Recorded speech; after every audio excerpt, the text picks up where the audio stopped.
Praise the Lord everyone. My name is Renu Satnami and I am the student leader of ICP of Nagpur. परमेश्वर को मैं धन्यवाद करना चाहती हूँ कि उन्होंने ये सुंदर अवसर मुझे आज दिया कि मैं उस वचन से आपसे कुछ बोलूँ जो वचन उन्होंने मेरे जीवन में आज दिया। आज मैं आपको किसी दो व्यक्ति के बारे में बताना चाहती हूँ। एक ऐसा व्यक्ति जो परमेश्वर के वचन को सुनता है, पढ़ता है, लेकिन अपने जीवन में ग्रहण नहीं कर पाता, और एक ऐसा व्यक्ति जो वचन को सुनता है, पढ़ता है और अपने जीवन में ग्रहण करता है। तो मैं पढ़ना चाहूंगी याकूब की पत्री 1 अध्याय 23वां वचन। क्योंकि जो कोई वचन का सुनने वाला हो और उस पर चलने वाला न हो तो वह उस मनुष्य के समान है जो अपना स्वाभाविक मुंह दर्पण में देखता है। वचन में बता रहा है कि एक मनुष्य ऐसा है जो वचन को सुनता है, पढ़ता है, लेकिन अपने जीवन में ग्रहण नहीं करता। वह उस मनुष्य के समान है जो अपने मुख को, अपने फेस को दर्पण में देखता है, मतलब मिरर में देखता है, और कुछ ही समय बाद वो भूल जाता है कि वह कैसा मनुष्य था। मेरे प्रियो, मैं आपको बताना चाहती हूँ कि जब भी हमारे जीवन में क्लेश आता है, दुख आता है, मुसीबतें आती हैं, तो हम उस मुसीबतों में दृढ़ता के साथ खड़े नहीं रह पाते। हम उस सिचुएशन को, उस मुसीबतों को फेस नहीं कर पाते, और हमारे जीवन में ऐसा इसलिए होता है कि हम जो वचन पढ़ते हैं, हम जो सुनते हैं, उसे हम ग्रहण नहीं कर पाते। और जब हमें वो अपने जीवन में अप्लाई करना होता है, जब हमें वो अपने जीवन में उसे ग्रहण करना होता है, तब हम उसे नहीं कर पाते। इसीलिए हम उस क्लेश से गुजरते हैं जिसे हम फेस नहीं कर पाते, और उस सिचुएशन में हम बहुत ही अशांति महसूस करते हैं। मेरे प्रियो, ये इसलिए होता है कि जब हम वचन सुनते हैं, सुनने के बाद हम उसे भूल जाते हैं, और ये सारी चीजें हमारे परमेश्वर को दुखी करती हैं। इसी से हम सिर्फ ना कि परमेश्वर को, हम खुद को भी धोखा देते हैं, और इसी बात से हम अपने परमेश्वर को दुखी करते हैं। अब मैं आपको बताना चाहती हूँ इसके अपोजिट एक ऐसा मनुष्य जो वचन को पढ़ता है, सुनता है और ग्रहण भी करता है। मैं वचन पढ़ना चाहती हूँ याकूब की पत्री 1 अध्याय 25वां वचन। पर जो व्यक्ति स्वतंत्रता की सिद्ध व्यवस्था पर ध्यान करता है वह अपने काम में इसलिए आशीष पाएगा कि सुनकर भूलता नहीं पर वैसा ही काम करता है। परमेश्वर को धन्यवाद हो। ये वचन हमें बताता है कि ये जो मनुष्य है वो ऐसा मनुष्य है जो वचन को पढ़ता है, सुनता है और अपने जीवन में ग्रहण करता है। जब उसके जीवन में कोई क्लेश आता है, दुख आती है, मुसीबतें आती हैं, तो वचन उसे एक आशीष देती है, वचन उसे एक शक्ति देती है, एक ज्ञान देती है जो उस सिचुएशन से लड़ने के लिए हमें सहायता करता है। वो वचन, हम ये सारी चीजें तभी कर पाते हैं जब हमारे जीवन में वो वचन हो।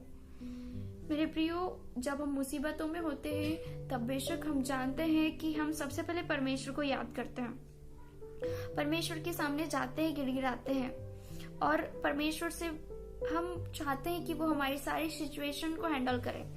मेरे प्रियो, ये तभी हो सकता है जब हम वचन को सुने और वचन हमारे जीवन में हो। जब हम वचनों को जानते हैं, पढ़ते हैं, तब परमेश्वर उन्हीं वचनों के द्वारा हमारे जीवन से बोलते हैं, बातचीत करते हैं। उन्हीं वचन के द्वारा हम हमारी हर एक सिचुएशन को हैंडल कर सकते हैं। तो क्या पॉसिबल है अगर हम वचन को पढ़ के भूल जाएं और अपने सारी सिचुएशन को हैंडल करना चाहें? नहीं, बिल्कुल नहीं। तो हमें जो वचन हम पढ़ते हैं, जो परमेश्वर हमें देता है, परमेश्वर हमें हर एक सिचुएशन के लिए तैयार करता है। कैसे? इसी वचनों के द्वारा परमेश्वर हमें उस स्थिति के लिए दृढ़ बनाता है, हर एक सिचुएशन में हमें दृढ़ता के साथ खड़ा रखता है, इसी वचनों की शक्ति के साथ। एक एग्जाम्पल देके मैं समझाना चाहती हूँ कि हमारे पास एक ये सैनिटाइजर है, और सैनिटाइजर जब तक मैं मेरे सामने रखूं और बोलूं कि कोविड मुझे छू नहीं सकेगा जब तक ये सैनिटाइजर मेरे साथ में, मेरे पास में है। तो क्या ऐसा पॉसिबल है कि जब तक ये मेरे पास रहेगा तो कोविड मुझे छू नहीं पाएगा? नहीं। जब तक मैं इसे खोल के अपने हाथों में अप्लाई ना करूं, तब तक मैं ये नहीं बोल सकती कि कोविड मुझसे दूर रहेगा। कोविड आ जाएगा, कोविड मुझे हो सकता है अगर मैं अप्लाई ना करूं तो।